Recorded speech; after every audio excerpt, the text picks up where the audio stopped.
sa lahat po ng mga Barda fans, Barda supporters, and Barda lovers na lagi pong nag-aabang at nakaantabay sa mga updates po natin. For today's video, ito na. Dahil pag-uusapan po natin, of course, and we're gonna arrest yung mga questions and yung mga talaga namang naalilito dito po sa mga usapin patungkol sa mga revelasyon ni Miss Barbie Forteza and David Licauco. Tapos sumabay pa itong si Jameson Blake.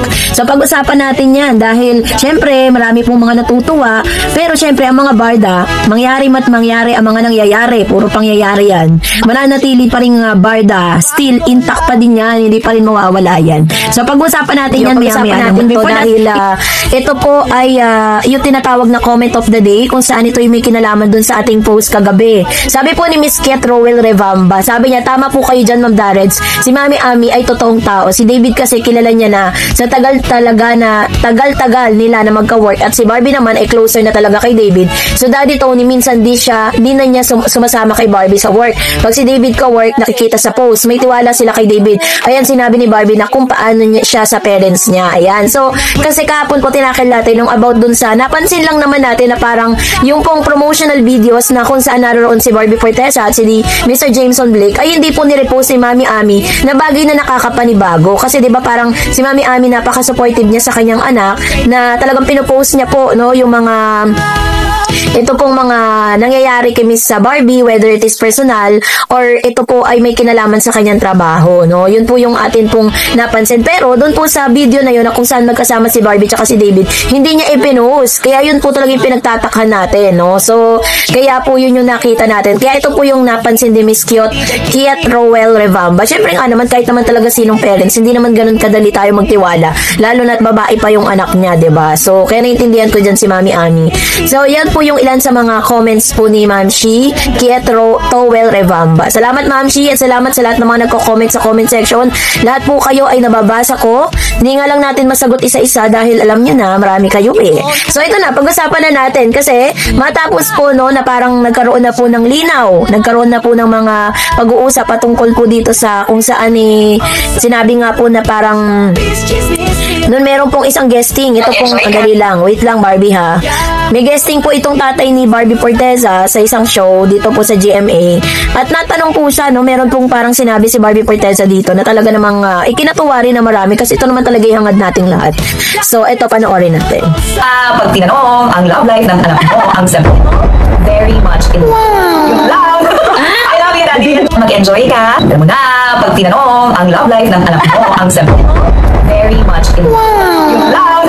I love you, Daddy. Ayan, so dito po sa video na to, sinabi ni Barbie Forteza, parang kinoach niya yung kanyang daddy na just in case, kasi talaga hindi may iwasan na matatanong yan patungkol nga sa love life ng kanyang anak na si Miss Barbie Forteza. So ang sagot ni Barbie, just in case na matanong ka daddy, sasabihin mo lang, alam mo na, in love ang iyong anak, At talagang masayang-masaya siya ngayon.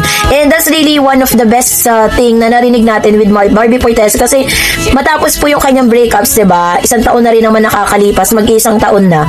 Deserve na rin naman talaga ni Barbie Forteza ang sumaya, For the right people, the right place, kung sino man yung nagpapasaya sa kanya ngayon. Tapos, meron pong isang post naman na interview. Ito si Jameson Blake. It was published by ABS-CBN and published by September 20, 2025. Isinulat ni Miss Ana Cerezo ng ABS-CBN News. Sabi diyan, Jameson Blake said he's enjoying getting to know Kontrabida Academico star Barbie Forteza, describing the Kapuso actress as a source of happiness and amid ongoing dating rumors. We all deserve to be happy. Masaya ako. Siya ang nagpapasaya sa akin, he said, reacting to a recent sighting of the two holding hands in public. And while Blake did not confirm their relationship, he revealed they had grown closer. We are close. Main part when you meet someone is you complement each other. If you make each other's happy, love, common interest, so far so good, he said in an interview during the red carpet premiere of Isla Babuyan in Quezon City Friday. So kahapon po yun. So ano ba ibig sabihin ng close? Ano ba ibig sabihin na parang nagko-complement kayo sa isa't isa? Ang sabi dito ni Jameson na si Miss Barbie Forteza ang kanyang source of happiness. At the same time, very close po sila.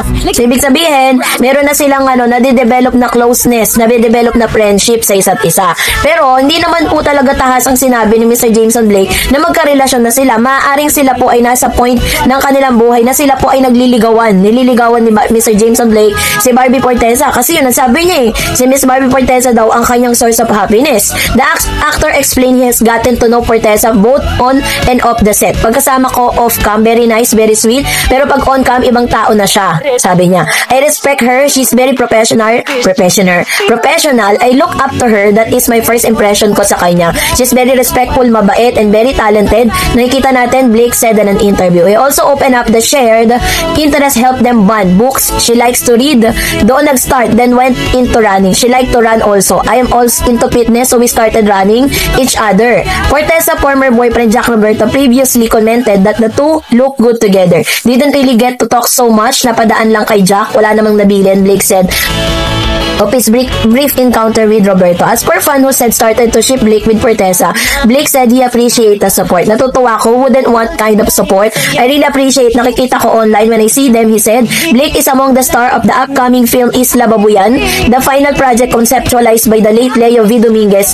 Also in the cast are Paulo Gumabao, Lotlot De Leon, Geraldine Jennings, who make her movie debut sa Isla Babuyan. So dito po sinabi ni Mr. Jameson Blake that talagang nagkaroon sila ng yung naging friendship nila is talagang naging compliment sa isa't isa dahil talagang pares po sila ng mga gustong gawin, pares sila ng trip sa buhay, at nagustuhan din ni Mr. Jameson Blake ang personality Miss Barbie Forteza kasi alam niyo si Barbie kasi talagang siya, very jolly person, tapos napakabait, diba, sweet, tapos tawa lang ng tawa, tapos joker pa, siguro isa rin sa mga nagustuhan ni Jameson. Pero as of now, base po dun sa interview, never naman po niyang sinabi na mag-on na sila. Sinabi lang po ni Jameson that Miss Barbie Forteza is the source of his happiness.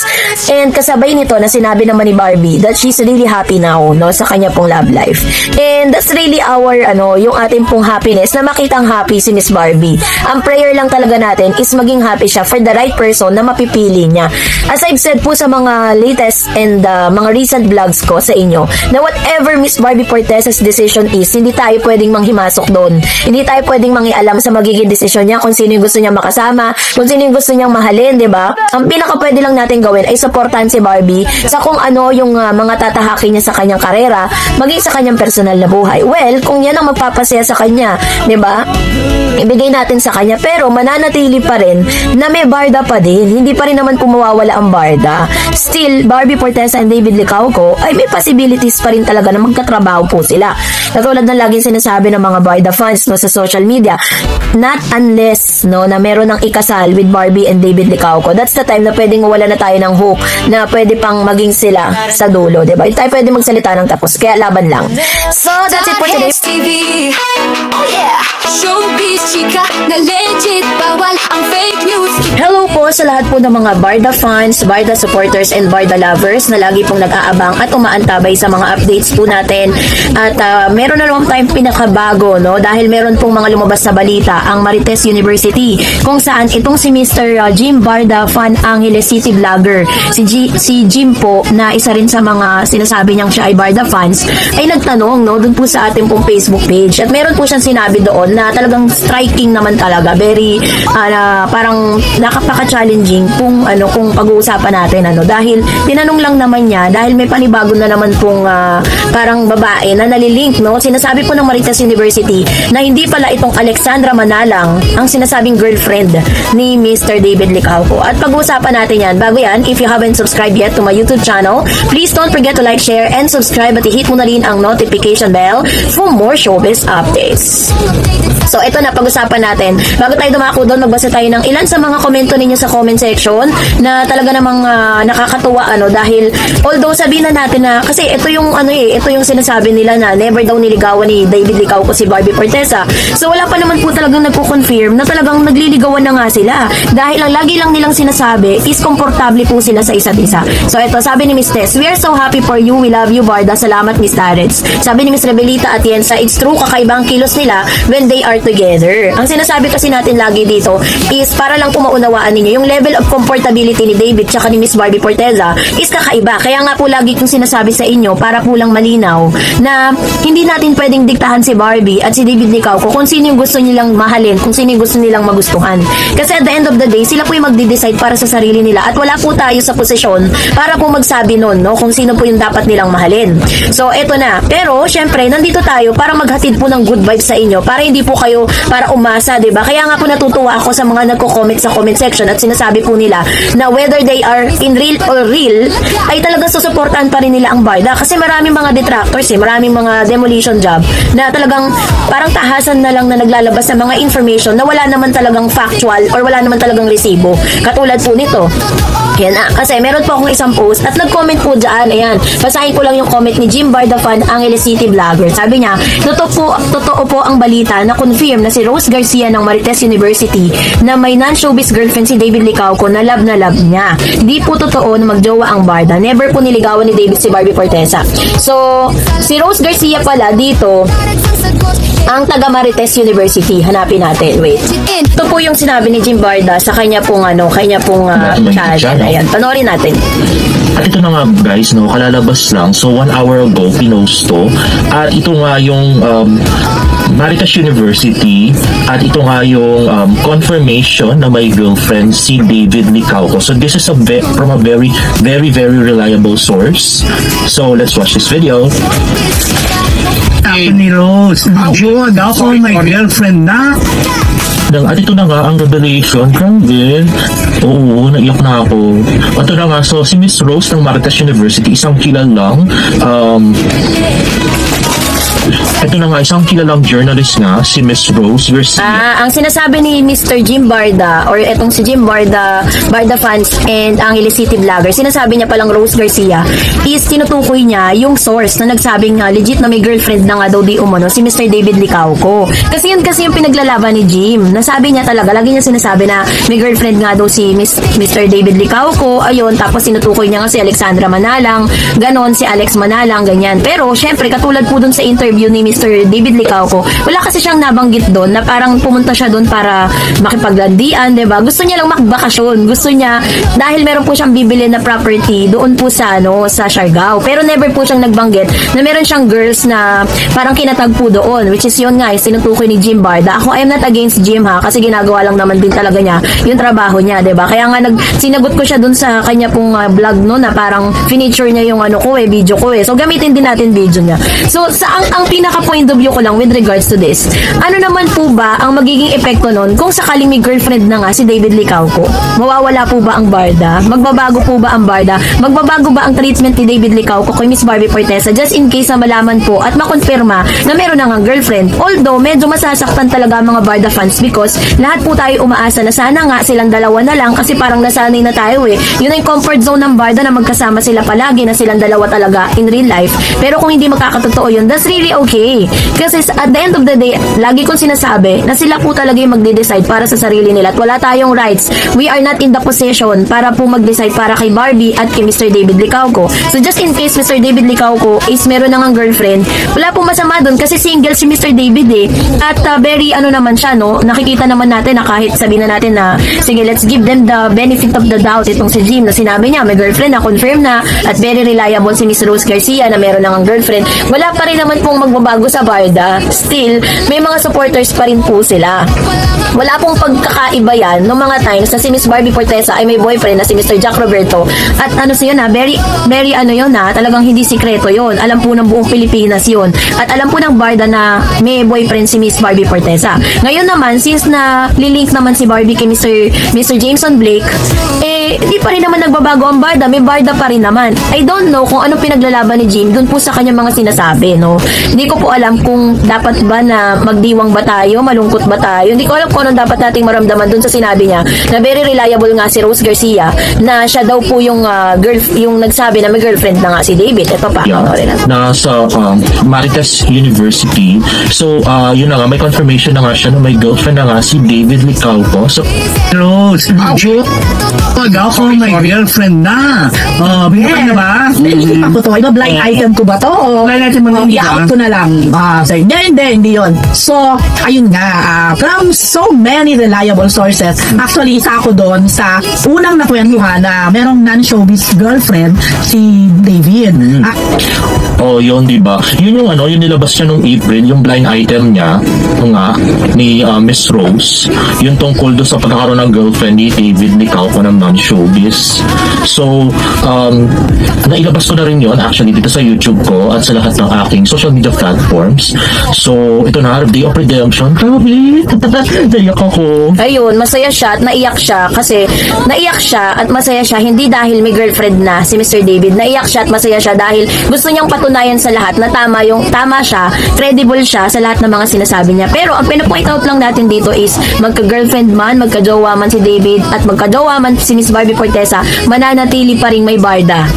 Meron pa rin supporters ang barda. Hindi pa rin mawawala. Kaya ayan lang natin magsaya. Kung yun talaga yung ikasasaya ni Mr. Jim Barda, no? So supportahan natin siya doon. Basta tayo masaya tayo dahil tayo sumusuporta kay Mr. David at Miss Barbie Fortesa. Kung ano man yung mga projects po nila sa solo era nila, let's support them, 'di ba? Kasi kung talagang genuine na supporters kayo, kung talagang kayo po ay talagang sincere na mga supporters nila, hindi nyo kailangan masaktan, no? Dahil nandyan pa rin naman si Barbie at David.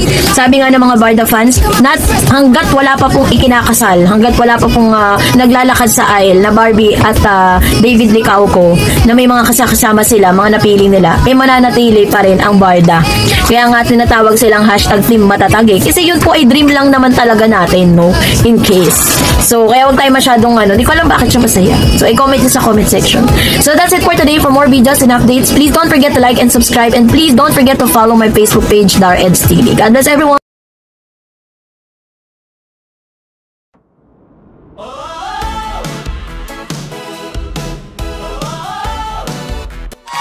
Hello sa lahat po ng mga nagmamahal, sa lahat po ng mga patuloy na nanonood patungkol sa updates kay Barbie Fortesa and David Licauco, So, napanood po natin yung updates na ito patungkol kay David Licauco kung saan dinebunk, nito pong balitang ito, yung patungkol kay Alex Manalang, the allegedly girlfriend nitong si Mr. David Licauco, which means mali nga talaga yung mga information na lumalabas. So, ito, patunayan natin yan. But before that, if you haven't subscribed yet to my YouTube channel, please don't forget to like, share, and subscribe at i-hit mo na rin ang notification bell for more showbiz updates. Of course, bago tayo magpatuloy sa ating updates for today's video, nais kong pasalamatan kayo for always watching and trusting this channel. Thank you so much sa inyong laging panonood at palagi ang pagsubaybay sa mga updates natin. Maraming salamat po. At ngayong araw ito na, pag-usapan natin, bago tayo dumako sa ating topic for today's video, ay basahin po muna natin ito pong tinatawag nating comment of the day ni Miss Soledad Malongo. Sabi niya, basta ang akin lang, hagat hindi nagsasalita si David na may girlfriend na siya, panatag lang ako kasi I know the truth kung sino ang gusto ni David na sa tamang tao lang siya sasama or makikisama or papakasal. Not now pa, cause they waiting pa siya, cause hindi naman daw niya minabadalik yung taong kanyang mahal.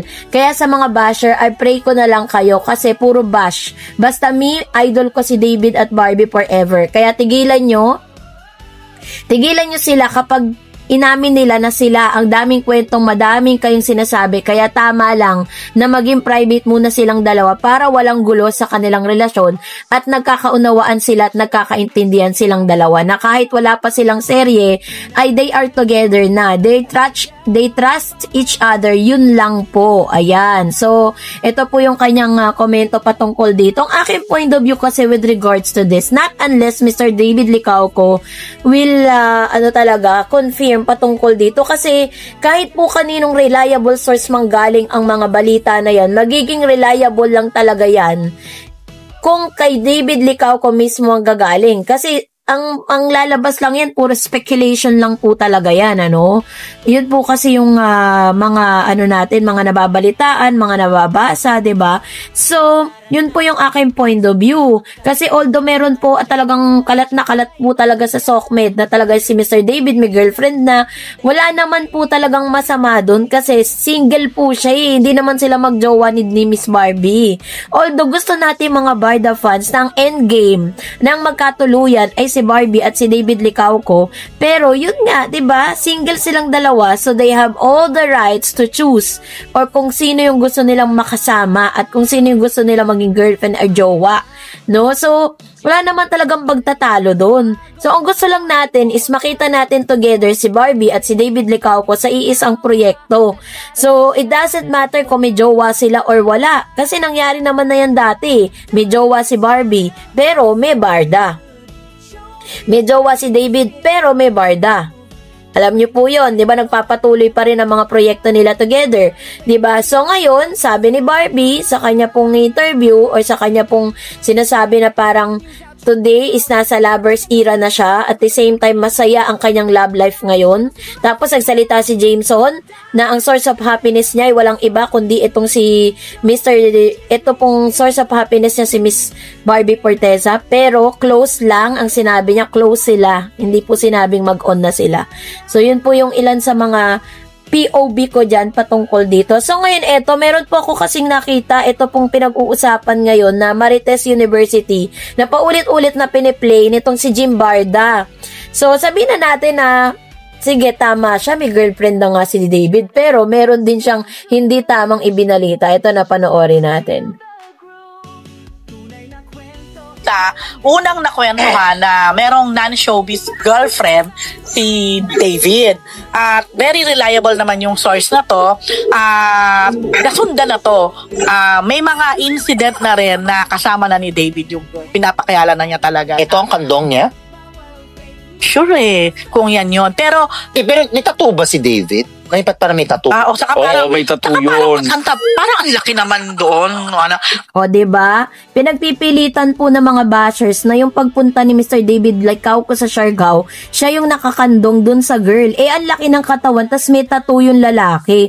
So, ultimo ang Marites University ay hindi po naniniwala na si David Licauco yung may kandong na girl, at hindi po yung Alex Manalang na sinasabi ninyo, na sinasabi ng mga bashers na yan, ang girlfriend ni Miss David Licauco, kasi meron pang isa, ito Anyway, Oo nga, walang ang tattoo. alam ko, yung girl is Chinese yata. And okay siya, very decente, very maayos. Tapos sabi pa ng Marites University, ang girlfriend ni David is a Chinese. Ang sabi po nitong mga vloggers na nagsasabing may girlfriend na siya, is ang girlfriend daw ni David Licauco is from Australia, sa Filipina girl, no? So, paano po nangyari yon? Sino ba talaga nagsasabi ng totoo? Chinese ba siya or Pinay? Meron bang Alexandra Manalang or wala? Parang talagang lang siya, parang pampagulo lang, masabi lang talaga na may girlfriend. Ito pa. At Chinese na si David. may lahi, oo. Pero, itong girl na to, talagang daw to ni David. Bet na Base bet. sa nakarating sa akin, talagang baga bet na bet niya. Talagang Sophia gusto raw? niya, oo. Hindi. Hindi ba Sophia name? Hindi. Gusto niya talaga. So, nung unang balita ko, parang hindi tinanggap nung girl yung panliligaw siguro ni David, kasi nga parang siguro ayaw ni girl na showbiz, na yung ganon, baka pinus talaga ng lolo mo at gusto. So eventually, ayan nga, pinapakilala na ni David na na girlfriend niya sa ilan. Di bongga! Finally, may girlfriend na pala siya pinakilala. Sana pag nakausap natin siya, hindi niya itatanggi yan. Yun lang. Sa palagay mo ba itatanggi? Ako, Loic, baka yan. Yun na. Yon. So, yun yung sinabi nitong mga to, na parang yung girl daw na tinutukoy po nila sa kanilang vlog, yung kino-confirm nilang girlfriend ni David Licauco, ay daw, bet na bet daw ni Mr. David Licauco, no? Talagang gustong-gusto ni David. Although sinabi nila na yung unang attempt ni Mr. David Licauco na ligawan nito, parang hindi gusto nung girl na magkaroon siya ng jowa na Chinese, na showbiz. So, dahil po sa sige nitong si Mr. David Licauco, nakuha niya yung puso ng girl. 'Di ba? Pero yun nga, merong pagkakaiba dun sa mga kumakalat na balita na si David daw yung nakakandong doon, si David daw yung may kandong na girl, si Alex Manalang daw yung girl. Wala nga pangalang sinabi. Ano ba kayo? Bakit naman pinagpipilitan ninyo, 'di ba? Kahit katulad ng sinabi ko sa inyo kanina, not unless Mr. David Licauco will confirm, lahat ng mga balita na 'yan, lahat po ng mga nagkakalat na balita na 'yan ay isang matinding espekulasyon lang, 'di ba? Hindi po magiging, kahit ako, hindi po ako magsasabing magiging reliable yung mga sinasabi ko kung hindi po yan i-confirm ni Mr. David Licauco. So nandito tayo para timbang-timbangin, at alam ko naman na hindi naman din talaga ikasisira ng barda kung sakasakali magkaroon sila ng kanya-kanya nilang relasyon. 'Di ba? Kasi mananatili pa rin naman ang barda love, Dimi. Mananatili pa rin naman si Barbie at si David Licauco na gagawa pa rin sila ng mga projects together, endorsement together, magsasama pa rin sila sa ilang mga projects kasi nga love team po sila. At sabi nga po ng ilang mga Barda fans, 'di ba, na parang laban lang, 'di ba? Ang pwede lang naman talaga natin gawin para sa Barbie Fortesa and David, isuportahan po sila sa kung ano po yung journey na tatahakin po nila. Yung happiness nila, hindi po natin mabibigay yun. Sa kanila po manggagaling yun. Choice po nila yun kung kailan nila gustong sumaya at kung kailan nila gustong pumili. 'Di ba? Kaya yung mga bashers dyan na parang nagdidiwang pa sila nung sinabing may girlfriend na si David, di magdiwang kayo. Basta kami barda pa din kami. Hindi magbabago yun. Hindi para sirain namin ang pangalan ni David at ni Barbie Fortesa dahil lang para lang masabi na tama kayo. No? Yun po yung masasabi natin patungkol dyan. So kayo po, still barda pa rin ba kayo? Mag-comment kayo sa comment section. And that's it for today. For more videos and updates, please don't forget to like and subscribe, and please don't forget to follow my Facebook page, Dar Eds TV. God bless everyone!